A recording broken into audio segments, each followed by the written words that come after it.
Assalamualaikum warahmatullahi wabarakatuh. Kami di sini akan mempresentasikan hasil diskusi sementara kami tentang tugas kewirausahaan bakpo hijau isi coklat dan pastel ayam.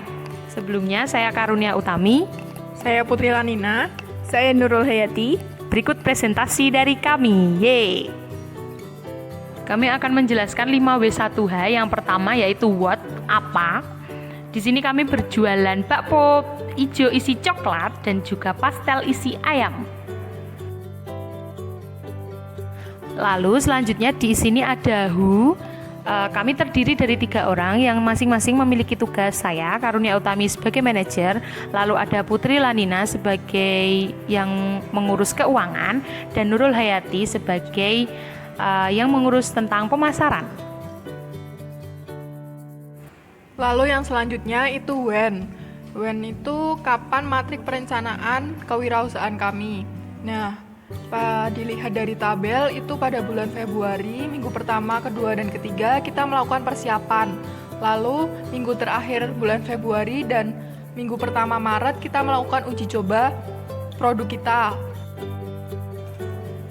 Bulan Maret minggu kedua, ketiga, dan keempat, lalu masuk April minggu pertama dan kedua, itu kita mulai berjualan produk kita. Nah, namun pada penjualan April, kita mengalami hambatan tentang bulan Ramadan, jadi mungkin penjualan kita sedikit menurun. Lalu yang selanjutnya ada where atau di mana. Nah, rencana kami itu akan menjual di rumah, di kampus, dan dititipkan. Namun pada saat ini kami hanya menjual produk kami di kampus saja. Selanjutnya itu why, mengapa. Mengapa kita berjualan bakpao hijau isi coklat dan pastel ayam ini?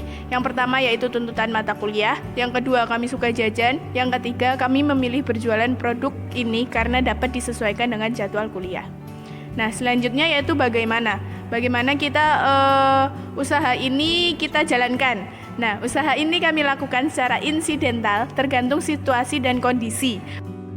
Berkaitan dengan produk, kami akan secara bergantian dalam proses penjualannya. Begitu juga waktu akan kami sesuaikan agar tidak mengganggu kuliah kami. Lalu di sini kami akan menjelaskan tentang analisis SWOT kami. Yang pertama, gabungan antara kekuatan dan peluang. Yang pertama, produk bakpo dan pastel kami itu harga produknya terjangkau oleh semua kalangan karena hanya Rp2.000. Lalu yang kedua, produknya mudah didapatkan sehingga tidak membuang banyak waktu. Dan yang ketiga, bakpo dan pastel kami menggunakan bahan yang berkualitas, jadi tidak kaleng-kaleng. Yang keempat, jarang ada pesaing yang menjual bakpo dan pastel di kampus. Selanjutnya ada ancaman dan kekuatan. Yang pertama, untuk bakpo dan pastel kita akan menjajakannya tidak hanya di kelas saja, namun juga di luar kelas atau di lain prodi. Selain itu, bakpo juga pas untuk sarapan karena membuat perut kenyang. Yang kedua, walaupun banyak pesaing yang menjual makanan, kami tidak takut rugi karena masyarakat dan orang sekitar sangatlah konsumtif terhadap makanan yang murah. Selain itu, makanan ini juga dapat mengganjal perut. Peluang dan kelemahan. Yang pertama, bakpao hijau dapat digunakan untuk sarapan mahasiswa karena kebanyakan mahasiswa itu terburu-buru jika kelas pagi. Bakpao hijau ini membuat kenyang. Selain itu, ada selai dan lelehan coklat di dalam bakpo membuat pembeli tidak mudah bosan. Nah, karena padatnya bakpo sendiri, bakpo itu kadang membuat seret di tenggorokan. Nah, itu kelemahannya. Lalu yang kedua, walaupun bakpo dan pastel murah dan enak, tetapi yang menjadikan kelemahan yaitu mengambil bakpao yang sangat jauh dari rumah kita. Yang ketiga, walaupun bakpo dan pastel terjual siang hari, pelanggan masih mau membelinya karena rasa tetap sama dan nikmat. Selanjutnya yaitu ancaman dan kelemahan. Yang pertama, munculnya jajanan modern membuat jajanan pasar tersingkirkan. Yang kedua, jika sudah siang maka kulit pastel menjadi tidak renyah. Yang ketiga, karena prioritas antara masing-masing anggota, maka sulit untuk memanage waktu yang sama untuk fokus berjualan. Dan yang keempat, Jika sudah siang, bakpao yang tidak hangat menjadikan coklat tidak lumer dan padat yang menghasilkan konsumen kurang tertarik. Yang selanjutnya yaitu hasil wawancara. Kami mewawancarai Ibu Siti Hadiah yang mempunyai usaha toko barang-barang rumah tangga di Pasar Bantul, tepatnya berada di seberang toko Lestari. Berikut hasil wawancara kami. Nah, yang pertama itu, usaha yang digeluti oleh Ibu Siti adalah toko kelontong yang menjual berbagai macam barang-barang rumah tangga. Yang kedua yaitu, berdirinya toko kelontong tersebut kurang diketahui karena toko tersebut adalah warisan atau turun-temurun dari ibu, lalu diteruskan kepada kakak Ibu Siti dan selanjutnya dijalankan dan diteruskan oleh Ibu Siti sendiri. Yang ketiga yaitu, usaha Ibu Siti sendiri berupa kios di area Pasar Bantul yang mana tidak perlu promosi yang terlalu berlebihan karena sudah ada pelanggan setia dan kualitas barang yang dijual juga terjamin, sehingga banyak pembeli yang percaya pada toko ini. Yang keempat, tidak banyak strategi yang digunakan, namun Ibu Siti sendiri menjaga kualitas barang yang dijual sehingga pelanggan tidak ragu untuk membeli barang di sini. Dan yang kelima, usaha ini dikelola sendiri, jadi tidak banyak pembagian tugas yang berarti, hanya beberapa kali saja dibantu orang dan keluarga untuk restock barang yang banyak jumlahnya.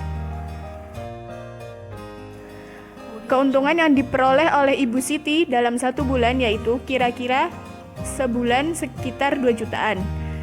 Selanjutnya, menyikapi persaingan dengan pedagang yang lain, Ibu Siti mempercayai jika rezeki sudah ada yang mengatur, tinggal kita sebagai umatnya untuk banyak bersyukur apa yang telah diberikan dan bagaimana mengaturnya agar lebih bijak. Dan yang terakhir, ke-8, yaitu inovasi yang ditawarkan oleh Ibu Siti untuk menarik minat pembeli yaitu sebisa mungkin menjaga kualitas produk yang baik, menjaga kepercayaan konsumen, lalu juga melihat peluang pasar. Selanjutnya, memanajemen keuangan dengan baik agar tidak terlalu boros. Ya, berikut adalah foto keadaan toko kelontong Ibu Siti. Di sini juga ada foto testimoni bakpo kami, bakpo ijo isi coklat. Ada beberapa foto dari para konsumen kami. Ini dia, silahkan dicermati, silahkan dilihat sendiri. Jadi guys, ini testimoni pastel kami. Ini gambar pastel dan harganya.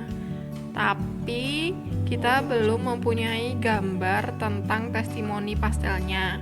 Namun teman-teman kita juga sudah mengatakan bagaimana rasanya.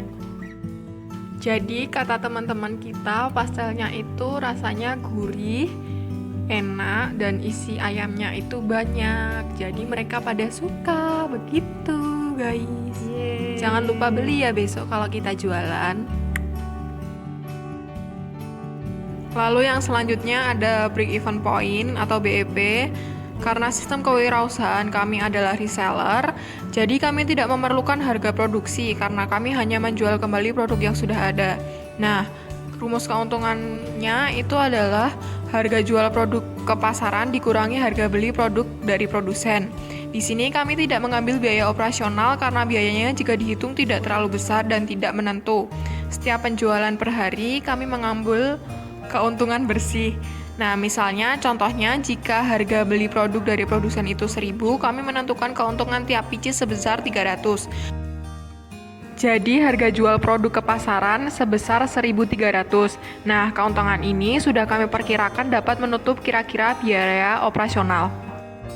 Lalu untuk sistem modal kami yaitu berupa pinjaman. Contoh, kami membeli dari produsen itu dengan harga sekian, kami membayarnya dengan uang dari kami sendiri. Lalu nanti di akhir penjualan hari itu juga kami mengambil jatah kami dan keuntungan bersih penjualan hari itu langsung masuk ke kas kewirausahaan kami seperti itu. Jadi kami sistemnya itu langsung ambil keuntungan bersih. Thanks guys. Bye bye.